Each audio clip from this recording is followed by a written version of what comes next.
Hello friends, আজকে আমরা করব ট্রায়াঙ্গুলার ফুড চ্যালেঞ্জ। তার জন্য সকালবেলা আমরা খেয়েছি একদম ট্রায়াঙ্গুলার শেপের স্যান্ডউইচ, ভেজ স্যান্ডউইচ। বেশ ভালো খেতে ছিল। তারপরে আমরা লাঞ্চে খেয়েছিলাম একটা পনিরের প্রিপারেশন, যেটা আমি বানিয়েছি। তোমাদের সাথে রেসিপিটা পরে কখনো শেয়ার করে দেবো। আর পনিরগুলোকে একদম ট্রায়াঙ্গুলার শেপে কেটেছিলাম। পরোটাটাও একদম ট্রায়াঙ্গুলারই বানিয়েছিলাম। বেশ ভালো খেতে হয়েছিল।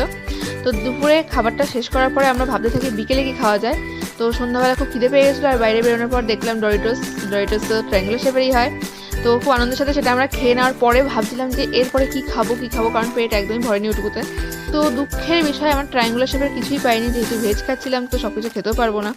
তারপরে আইসক্রিম খেলাম কর্নেটো, যেটা একদমই ট্রায়াঙ্গুলার শেপের হয়। তারপরে আইসক্রিম খেয়ে চলে আসলাম বাড়িতেই বানিয়ে নিলাম সামোসা ট্রায়াঙ্গুলার শেপের।